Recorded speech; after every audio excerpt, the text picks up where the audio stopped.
Hai, saya El, dan ini adalah Tol Komputer episode ke-18, membongkar settingan 13 video scaror.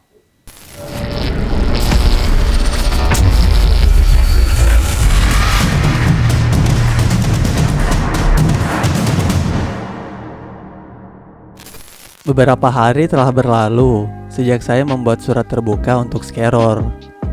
Permintaan saya sebenarnya cukup sederhana, namun kelihatannya sulit sekali untuk dipenuhi oleh pemilik channel scaror sendiri. Sesuai janji saya pada surat terbuka tersebut, saya akan membongkar beberapa settingan pada video scaror. Namun sebelumnya, saya memohon maaf terlebih dahulu, sebab rencana awalnya saya mengatakan akan membongkar 7 video. Namun karena banyak waktu luang, jumlah video yang akan dibongkar malah berubah menjadi 13 video. 13 video ini tentu tidak termasuk video pocong bangkit dari kubur dan video hantu pengantin. Khusus untuk 2 video tersebut, sudah saya buatkan videonya di episode yang lain. Sebelumnya, perlu saya perjelas bahwa dalam video ini saya tidak sedikit pun bermaksud untuk merendahkan maupun menghina segala hal mistis yang ada di tanah Kalimantan. Saya pribadi sangat menghargai dan menghormati segala hal mistis yang ada di sana, termasuk segala hal terkait spiritual dan pusaka yang ada di sana. Saya berharap dengan video yang saya buat ini, penonton dapat memahami bahwa hal mistis yang sesungguhnya bukanlah tipuan seperti yang diperagakan oleh pembuat video settingan seperti scaror.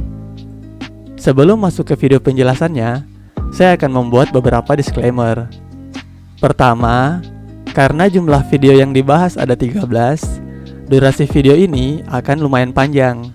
Jadi, silakan siapkan cemilan dan minuman favorit kalian. Dan pastikan menonton video ini setelah berbuka puasa bagi Anda yang sedang berpuasa. Kedua, kebanyakan kejanggalan yang dibahas adalah poin-poinnya saja. Maka, silahkan siapkan bolpen dan kertas untuk mencatat poin-poin tersebut untuk dapat dibandingkan dengan video asli di channel scaror. Ketiga, dalam video ini, saya akan membongkar settingan video scaror mulai dari video yang paling mudah hingga yang paling sulit untuk dipahami. Silakan Anda berkomentar sampai di video keberapa Anda masih paham dengan penjelasan saya. Keempat, saya memohon kepada semua penonton video ini, siapapun Anda, termasuk subscriber Pace Komputer, jika berkenan, tolong gunakan kemampuan terbaik Anda untuk membantu scaror menyangkal semua penjelasan pada video ini. Silakan tinggalkan komentar penyangkalan terbaik kalian dengan penjelasan yang tentu saja harus lebih ilmiah dari video ini. Kelima, saya memberi izin kepada siapapun untuk menggunakan video ini dalam rangka membuat video reaction, video berkomentar, bahkan video kritik. Dengan syarat, Anda mencantumkan link asli video ini di deskripsi video kalian. Oke, mari kita mulai.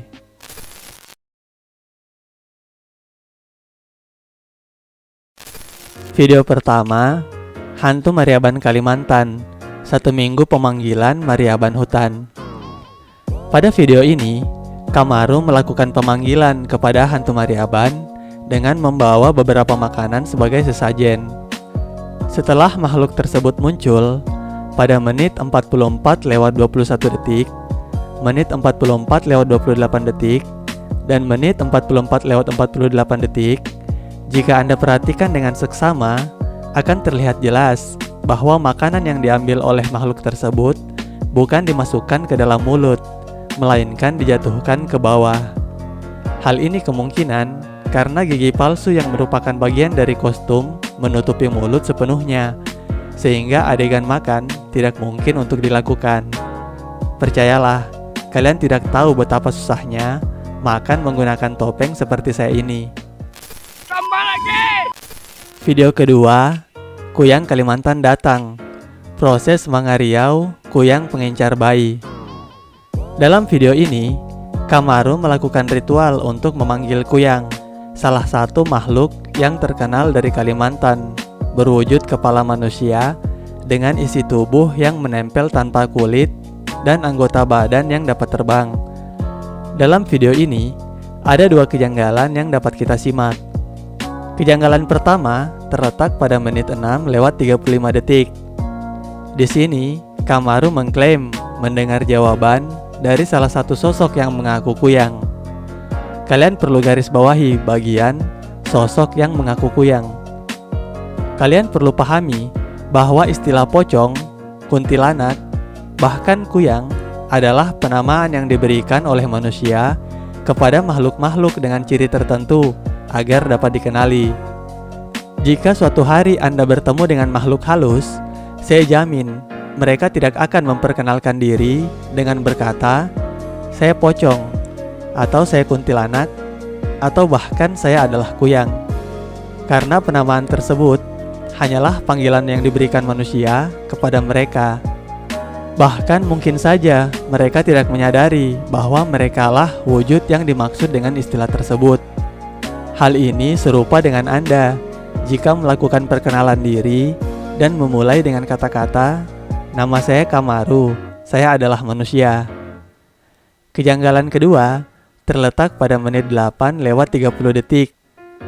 Pada saat tersebut, Kamaru menyingkirkan kamera agar tidak terpukul saat berkomunikasi dengan kuyang. Namun, jika Anda perhatikan dengan seksama, meskipun sekejap, Anda akan melihat ada orang lain yang tidak sengaja ikut tersyuting di sebelah kanan. Yang jadi pertanyaan, kemanakah kru Skeror ini saat penampakan kuyang sedang berlangsung? Tambah lagi! Video ketiga, 1 minggu dipanggil, Jin Hantu Banyu Kalimantan keluar. Video ini adalah salah satu yang paling heboh dan paling banyak dipercaya. Pada menit 31:41 detik, Anda akan melihat hantu banyu melambaikan tangan ke arah Kamaru, seolah sadar kamera. Bagi kalian yang biasa berenang, pasti tahu bahwa gerakan tangan seperti ini sangat tidak wajar terjadi saat berenang. Pertanyaannya adalah, perlu sekali ya saat muncul hantu banyunya naikkan tangan untuk memperlihatkan telapak tangan yang berselaput? Jawabannya, tentu hal tersebut sangat perlu, sebab sayang saja Skeror sudah keluar uang untuk membeli selaput tangan hantu banyunya. Untuk selaput tangan seperti ini, kalian dapat menemukannya di toko-toko online dengan kata kunci selaput silikon katak. Hanya dengan bermodalkan puluhan ribu, makeup menor, dan mental siap masuk air malam-malam, kalian sudah bisa membuat video hantu banyu seperti video Skeror ini. Tambah lagi! Video keempat, Misteri Siluman Macan Hitam Penunggu Bangunan Kalimantan episode kedua. Pada video ini, tim Skeror mencoba mengungkap misteri siluman macan hitam penunggu bangunan. Dalam video ini, Kamaru membakar 3 lilin, mulai dari jam 12 malam hingga jam 3 subuh. Namun jika Anda perhatikan, lilin pada jam 12, jam setengah 2, jam 2, dan jam 3 tidak mengalami perubahan yang begitu berarti. Bahkan lilin pada jam 12 dan setengah 2 nyaris sama persis. Jika Anda berada di kota yang terbiasa mendapatkan jadwal pemadaman bergilir, Anda pasti mengetahui bahwa lilin dengan ukuran seperti ini wajarnya hanya bertahan antara 1 hingga 2 jam sebelum habis.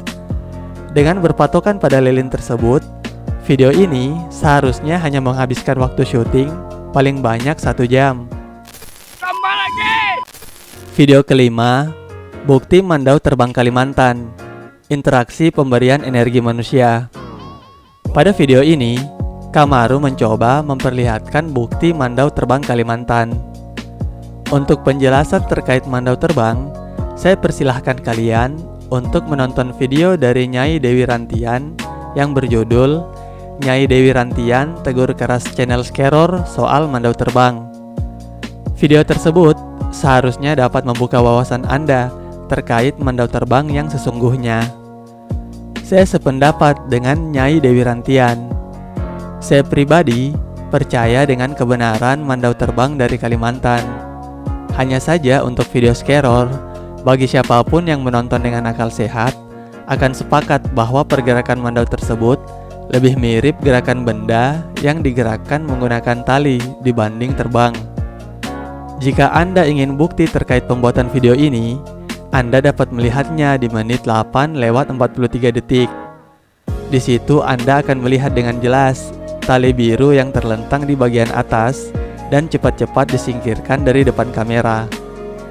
Tali ini juga dapat Anda temui di menit 17:16 detik pada bagian kanan sesaat sebelum lampu dinyalakan.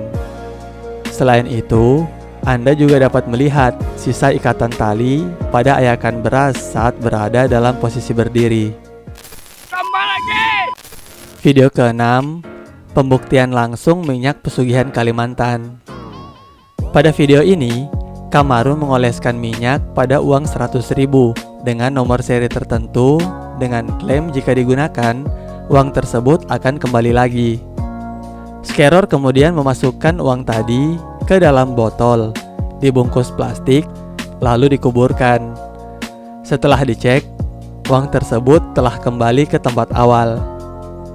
Untuk bagian ini, Anda dapat menonton video dari channel Marcel Radival alias Pesulap Merah yang berjudul Bongkar Total, Rahasia Pembuktian Minyak Pesugihan.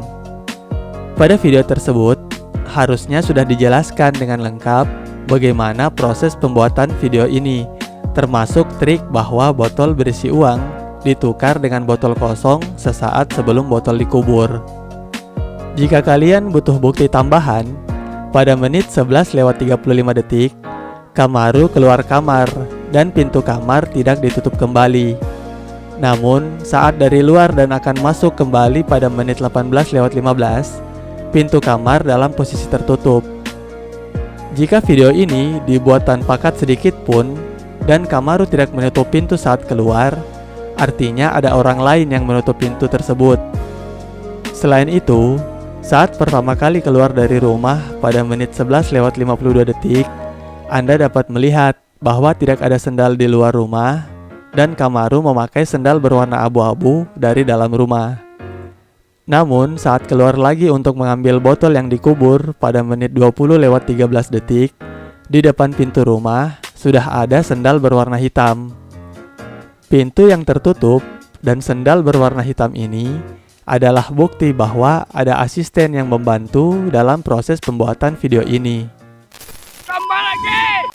Video ke-7, api disertai keluarnya genderuwo raksasa ke alam manusia. Pada video surat terbuka untuk Skeror, saat membahas hantu pengantin Skeror yang lupa sembunyi, saya sempat berjanji akan memberikan contoh video yang menggunakan hantu green screen. Nah, contoh yang paling cocok untuk memperlihatkan hantu green screen adalah video Skeror yang berjudul Api Disertai Keluarnya Genderuwo ini. Dalam video ini, Skeror mencoba memanggil makhluk gaib dengan membakar kemenyan. Pada menit 17:18 detik, kalian akan melihat penampakan yang diklaim sebagai penampakan genderuwo. Apakah Anda percaya bahwa ini adalah penampakan genderuwo betulan? Sebelum terlanjur percaya, silakan Anda masuk ke YouTube, lalu di pencarian, masukkan kata kunci Green Screen Shadow Nightmare. Maka, kalian akan melihat secara jelas sosok genderuwo yang katanya merupakan penampakan ini. Skeror, oh Skeror, tuduh orang lain pakai hantu green screen, padahal dia sendiri yang pakai. Susah memang manusia-manusia seperti ini. Dia yang berbuat, orang lain yang dituduh. Kan Mengedit hantu ini pun sangatlah mudah.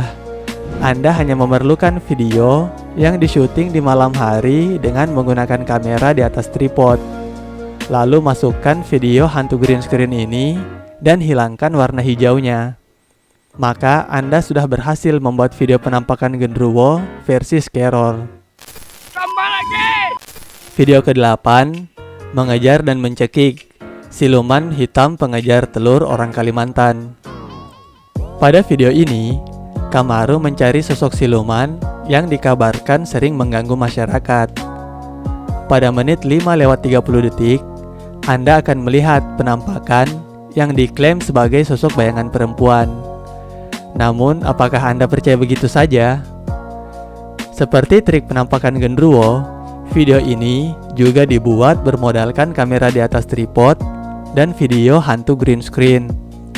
Silakan Anda buka YouTube dan masukkan kata kunci green screen effect ghost girl.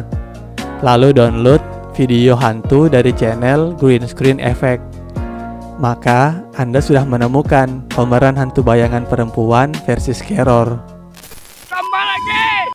Video ke-9, pembuktian uang goib Kalimantan, sumber uang jin yang sesungguhnya. Pada video ini, Kamaru yang berada di sebuah makam di hutan mencoba meminta uang gaib. Setelah meletakkan kain orange di atas piring dan menabur bunga melati di atasnya, Kamaru membuka kain dan mendapatkan uang 300.000. Bagi saya, di antara semua video Scaror, ini adalah salah satu yang paling menyesatkan. Dalam semua videonya, Scaror selalu mengklaim tidak ada unsur kemusyrikan dan perusakan akidah dalam setiap videonya. Namun dalam Islam, tindakan meminta seperti ini jelas sudah mengarah ke arah kemusyrikan dan tentu saja merusak akidah. Dan yang lebih keterlaluan adalah proses syuting video ini dilakukan di makam Datu Martika yang berlokasi di Desa Tampang, Kecamatan Lampihong, Kabupaten Balangan, Kalimantan Selatan. Jika Anda googling dengan kata kunci makam Datu Martika, Anda akan menemukan bahwa makam ini didaftarkan sebagai cagar budaya. Dan biasanya makam yang diperlakukan istimewa seperti ini adalah makam alim ulama atau orang yang penting. Saya saja ikut geram saat membayangkan ada yang membuat video menyesatkan, terlebih menggunakan makam alim ulama sebagai tempat syutingnya. Namun, selain videonya menyesatkan, ternyata video itu pun hanyalah rekayasa belaka. Jika kalian cermati, saat Kamaru beralasan pergi mengambil bunga, terlihat jelas bahwa video ini sudah dipotong pada menit 6:38 detik. Anda bisa perhatikan, sebelumnya di bagian atas, cahaya yang masuk melalui batu angin tidak begitu menyentuh bagian kain orange. Namun setelah di-cut, tiba-tiba Anda dapat melihat bayangan batu angin dengan sangat jelas. Jika Anda ulang-ulang bagian ini, niscaya Anda akan menyadarinya. Pada saat video dipotong inilah, Kamaru memasukkan uang ke dalam kain. Selain itu, saat membuka kain, Anda dapat melihat uang tersebut sebenarnya diletakkan di lipatan terakhir kainnya dan harusnya mudah saja untuk ditemukan. Namun, Kamaru membuat seolah-olah uangnya berada di dalam lipatan yang rumit. Hal ini dilakukan untuk membuat videonya tampak lebih meyakinkan. Tambah lagi! Video ke-10, tembak di kepala, pengujian minyak kebal Kalimantan keluarga kami. Pada video ini, Kamaru dan istrinya menguji minyak kebal dengan cara menembakkan kepala dengan senapan.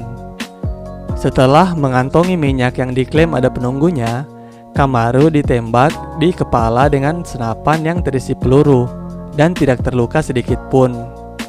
Jika Anda perhatikan dengan seksama, pergerakan senapan dan laser selama proses penembakan sangat tidak sinkron.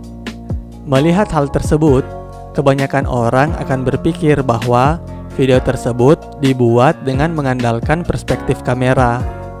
Senapan seolah-olah mengarah ke Kamaru, padahal diarahkan ke arah yang berbeda, dan ada orang ketiga yang memegang laser dan diarahkan ke kepala Kamaru. Jika Anda juga berpikir seperti ini, maka Anda telah keliru. Ada 3 hal terkait video ini. Yang pertama, video ini tidak dibuat dengan mengandalkan perspektif kamera. Yang kedua, senapan yang dipegang oleh istri Kamaru kemungkinan memang menembak ke arah yang tepat dan benar-benar terisi peluru. Yang ketiga, video ini dibuat tanpa menggunakan orang ketiga. Hayo, kira-kira bagaimana cara membuatnya? Petunjuk pembuatan video ini terletak pada menit 12 lewat 52 detik. Setelah muncul teks peringatan, sesungguhnya ada yang berbeda dengan video ini. Jika Anda perhatikan, setelah teks peringatan hilang, kalian akan menemukan perpotongan editan video yang menunjukkan bahwa video ini merupakan gabungan dari dua video. Pada potongan video di bagian kanan, fokus kamera mengarah ke penembak, sehingga background rumputan dan pohon pisang di bagian belakang agak blur.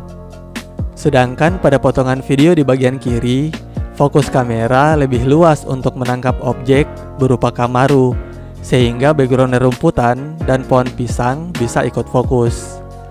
Kalian dapat melihat perbedaannya pada rerumputan di bagian belakang.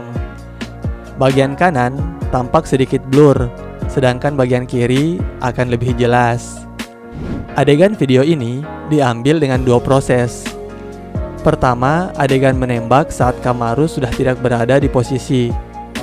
Kemudian adegan kedua, penembak mengarahkan laser ke kepala dan Kamaru pura-pura tertembak. Lalu pada proses pengeditan, kedua video tersebut tinggal digabungkan dan disesuaikan timingnya. Terakhir, tinggal cut video saat memperlihatkan kepala yang masih utuh seperti yang dilakukan Kamaru pada menit 13 lewat 56 detik. Tambah lagi! Video ke-11, uji tembak di kepala minyak Kalimantan di depan kamera langsung. Setelah membuat video uji tembak kepala, banyak yang meragukan keaslian video tersebut karena laser yang terlihat tidak sinkron dan diyakini senapan tidak diarahkan ke kepala. Untuk lebih meyakinkan penonton, Kamaru kembali membuat video uji tembak kepala part 2. Pada video ini, sudut pengambilan gambar terlihat lebih meyakinkan dan memang akan mengelabui banyak orang. Pada video ini, kejanggalan terbesar adalah saat senapan ditembakkan pada menit 10 lewat 35 detik. Jika kalian perhatikan, saat peluru ditembakkan, dari senapan tidak terlihat asap sama sekali. Anda bisa bandingkan dengan adegan tembak di video sebelumnya yang menghasilkan asap cukup banyak. Dan bagi Anda yang memiliki pengalaman dengan senapan angin, Anda tentu dapat mengenali suara senapan kosong saat ditembakkan. Namun, jika senapannya kosong, bagaimana trik pembuatannya? Sedangkan video ini diambil tanpa cut. Jawabannya terletak setelah menit 6 lewat 30 detik. Sepintas, video terlihat normal. Namun, sebenarnya pada bagian ini, terdapat dua video yang digabungkan. Jika Anda perhatikan, pada bagian kanan video, laras senapan agak buram dibandingkan pada bagian kiri. Potongan ini akan terlihat sangat jelas saat Kamaru memasukkan peluru ke dalam senapan dan kursi bergetar. Potongan video ini juga dapat Anda lihat pada menit 7 lewat 48 detik saat Kamaru berdiri dan mengambil minyak. Karena lantai kamar tempat syuting terbuat dari papan, maka saat lantai bergetar, kursi pun ikut bergetar. Dengan begitu, artinya video ini diambil dengan beberapa proses. Proses pertama, syuting memasukkan peluru ke dalam senapan. Pada bagian ini, harus diperhatikan posisi senapan saat diletakkan. Setelah pergi mengambil minyak, adegan dipotong, lalu Kamaru menembakkan senapan yang berisi peluru tadi di luar rumah. Senapan yang sudah kosong tadi lalu dikembalikan ke posisi semula, lalu mengambil adegan istrinya sedang mengipas diri hingga proses menembakkan senapan kosong selesai. Kehadiran istri Kamaru yang mengipas diri ini cukup penting untuk memberi kesan bahwa video tersebut tidak di-cut pada menit 7 lewat 51 detik saat peringatan muncul. Pada saat teks muncul, sesungguhnya video pertama yang merupakan adegan menaruh peluru sudah tidak dimasukkan dan hanya video kedua yang dipakai secara utuh. Tambah lagi! Video ke-12, survei lokasi berakhir duel pertumpahan darah. Dalam video ini, Anda akan melihat Kamaru mencoba membuka gerbang gaib dan berakhir dengan tangan berlumuran darah. Kemudian Kamaru berduel dengan siluman ular, dan Kamaru membuat siluman ular muntah darah. Jujur saja, saat melihat adegan video ini, saya sedikit terhibur. Sebelumnya saya pikir Chunibyo hanya ada di dalam anime. Ternyata ada juga di Indonesia. Untuk tangan berlumuran darah, sebenarnya adegan ini cukup mudah dibuat. Anda hanya memerlukan kapsul darah yang bisa Anda beli di toko-toko online.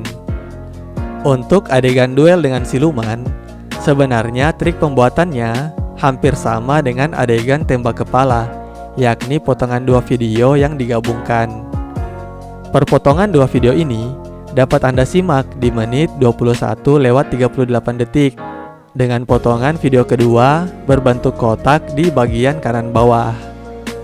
Potongan ini terlihat pada dedaunan di bagian belakang yang tidak fokus, namun ranting di bagian bawah sangat fokus. Hal serupa juga terlihat jelas di menit 22:39 detik. Kemudian setelah adegan di-cut, pada menit 22:43 detik hingga menit 23:06 detik, potongan video memanjang dari atas ke bawah. Anda dapat perhatikan perpotongannya terlihat jelas pada dedaunan di bagian atas video. Hal ini terjadi karena Kamaru melakukan proses syuting sendirian. Karena kesulitan untuk berpura-pura berduel dengan ular dan melakukan trik munculnya darah di air secara bersamaan, kedua adegan tersebut terpaksa dibuat dengan 2 kali proses syuting dan digabungkan saat proses pengeditan video. Tambah lagi! Video ke-13, interaksi dengan arwah, di prank Jin mentah-mentah. Pada video ini, Kamaru berusaha berinteraksi dengan arwah yang meninggal karena bunuh diri. Kemudian ada sosok yang menampakkan diri dan memberikannya kapas yang berlumur darah.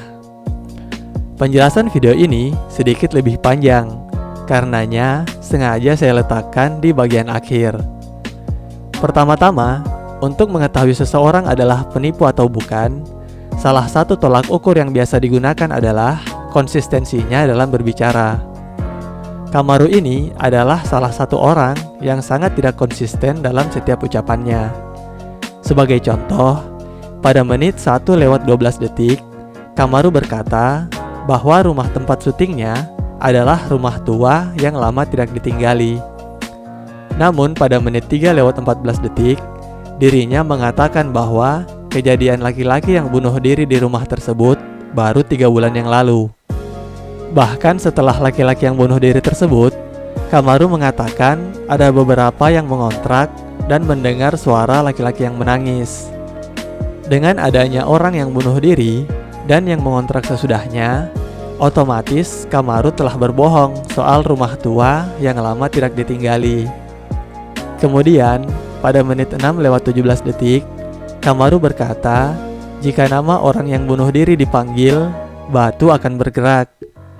Namun pada menit 11:30 detik, alih-alih batu bergerak, justru papan yang terangkat dengan keras seperti didorong dari bawah. Yang lebih konyol adalah saat papan terangkat, Kamaru bahkan sampai kaget, namun kemudian bertanya, "Wahai arwah, apakah kau sudah ada di sini?" Padahal di bagian awal dijelaskan, tolak ukur roh sudah datang atau belum adalah saat batunya bergerak. Kok tiba-tiba dia sendiri ragu akan teorinya? Kejanggalan pertama dari video ini adalah lilin yang tidak berkurang signifikan setelah dibakar dari jam 12 hingga jam 1. Penjelasannya seperti di bagian awal video ini, bahwa lilin dengan ukuran seperti ini umumnya maksimal hanya bertahan 2 jam. Artinya setelah penggunaan 1 jam, kemungkinan lilin hanya tersisa setengah, bahkan lebih sedikit lagi. Kejanggalan kedua, sosok yang muncul namun tidak naik ke atas. Hal ini mungkin terlihat receh, namun tentu makhluk ini akan kesulitan jika memaksakan naik ke loteng karena tangannya harus bertumpu pada kayu-kayu di atas untuk bisa naik, dan akan terlihat sebagai adegan yang sangat lucu. Kejanggalan ketiga, video yang di-cut. Pada menit 22:01 detik, Anda akan melihat bahwa video telah dipotong dan diikuti dengan Kamaru yang kesulitan mengubah posisi duduk karena tangan kiri yang tidak bisa disandarkan. Setelah adegan yang dipotong ini, kalian akan melihat sosok Kamaru yang selalu menyembunyikan telapak tangan kirinya, hingga akhirnya ditunjukkan pada adegan kapas berdarah. Yang konyol dari kapas ini adalah, bukan seperti kapas biasa yang diberikan, kapas ini bahkan dilengkapi dengan perekat yang membuatnya melekat di telapak tangan seperti perangko. Tambah lagi! Selain 13 video tersebut, sebenarnya saya juga ingin menyinggung soal video sundel bolong yang terlihat lebih mirip punggung orang yang dicat. Tapi biarlah, saya lebih menyukai angka 13 dibanding angka lainnya. Kurang lebih, demikianlah settingan yang dapat Anda temukan pada video-video di channel Scaror.